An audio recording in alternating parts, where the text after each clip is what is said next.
A 22-year-old woman from Luton who was diagnosed with an inoperable brain tumour in the first lockdown is campaigning for more investment into brain cancer research. Amani was given just 18 months to live after her diagnosis last year, with little treatment available on the NHS.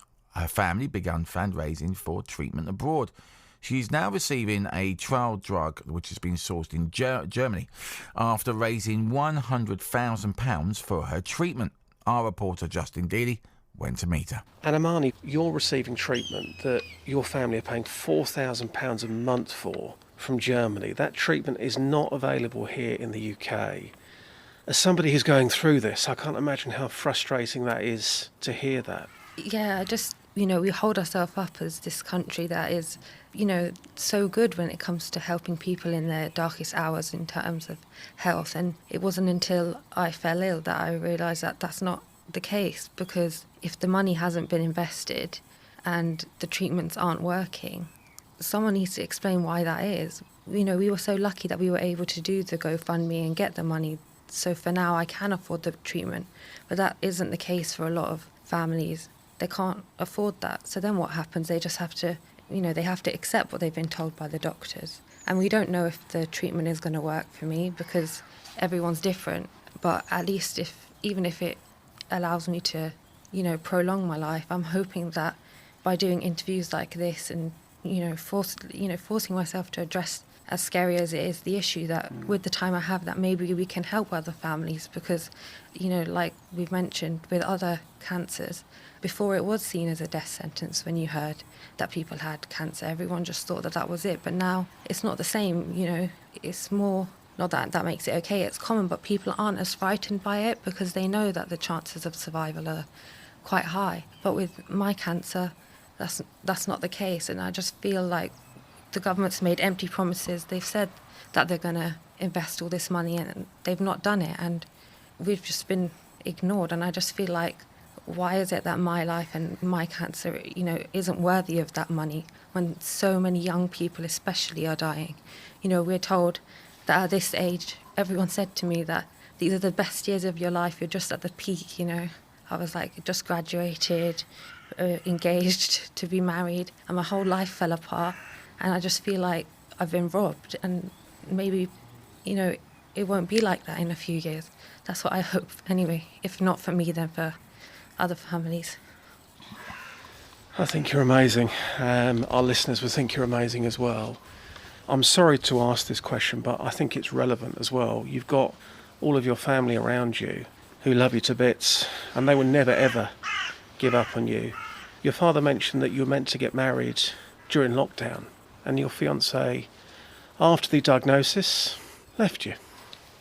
I'm struggling to get my head around that. I think we all were. I think it's scary for everyone. I mean, I feel like I was kicked whilst I was down by, someone that had obviously made the promise to stand by us. But at the same time, I don't want to hold resentment because it's a waste of my energy. Yeah. I mean, I wouldn't do that to my worst enemy, but I understand that it's a really complicated issue and it's not a straightforward answer, I guess. There are days where I don't have it in me. I would just not move. And if it wasn't for the support of my family and the fact that they are so, they wouldn't ever give up on me, and it doesn't matter if other people do or, because I do have that support system, and I'm so blessed. I'm so blessed when it comes to that, and I think if anything, that's what's helped me keep positive. The support of the community, people even being interested in listening to our story, and then also hoping that, like I said, I don't know how long I have, no one does, but hoping that we can make a difference, that's helped me as well. What an amazing family you are. Thank you so much for your time. Really, really appreciate it, and I wish you nothing but good luck moving forward. Thank you so much. I just want to urge everyone to sign the petition, the Brain Tumour Research petition. If the pressure isn't there, the government will just continue to ignore us, and that's the first step. I know it's a long road and a lot of the time petitions don't go nowhere and the MPs will just continue to ignore us. But if it's the first step, we have to take that first, and then we'll cross the other bridges when we come to it. So if everyone could just sign the Brain Tumour Research petition for more funding and investment, it would mean so much to me and so many other families that have lost their loved ones, because it's not just one life, it's a whole family that's destroyed with the diagnosis and with the loss of a loved one. Hugh Adams is a spokesperson for Brain Tumour Research based in Milton Keynes. Good morning to you, Hugh. Good morning, Andy. Amani's situation is just devastating, isn't it? Well, it's extraordinary. I mean, that's such a moving piece, it's very hard to follow, but she spoke so eloquently and so generously about what's happened to her family with amazing grace and just sort of fortitude and looking forward for other people as well. I mean, I think that's really what shone out, is saying this is what's happened to me, but I want to do what I can while I can for people who are going to be diagnosed with brain tumours. And as she said there, we need to release significant research investment, because that's the only way forward. That's the only way we're going to get these new drugs to market in the UK, new clinical trials in the UK. We've got to invest in the scientific research, because families should not be travelling abroad and funding their own treatment. It should be provided in the UK, and that's the way to do it.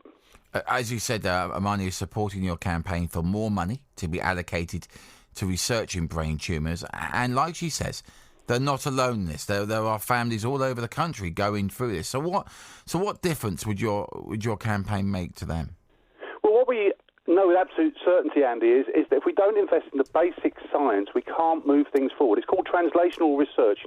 If you think about COVID, what did we do? We looked to the scientists. They are the people who are going to provide the answer, the pathway out of this. And then from the scientists, the translational nature takes it through clinical trials from the scientist bench to the patient's bedside. And that's what we've got to do. And let's be clear, what we're looking for here is nothing extraordinary. It's parity of funding. If we look at what the levels of funding for breast cancer and leukemia over the past generation, and the improvement in prognosis, if we were to have that for brain tumours, if we were to have that £35 million a year invested in scientific research, then we can improve options and outcomes for patients. Because, brain tumour patients have been failed. And as Amani said, governments have made some empty promises. We hold them to account. We chase them up, and we are getting somewhere, but we've just got to keep going. We've got to keep going harder. And if I could just mention the petition, this is something that we wanted 100,000 signatures by the end of February.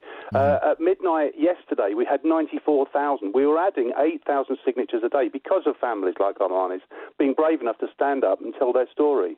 I mean, the petition is doing really well, like you said. Are you hopeful that this could be, successful in increasing investment into research for you? Well, of course I am. I mean, that is why we are doing it.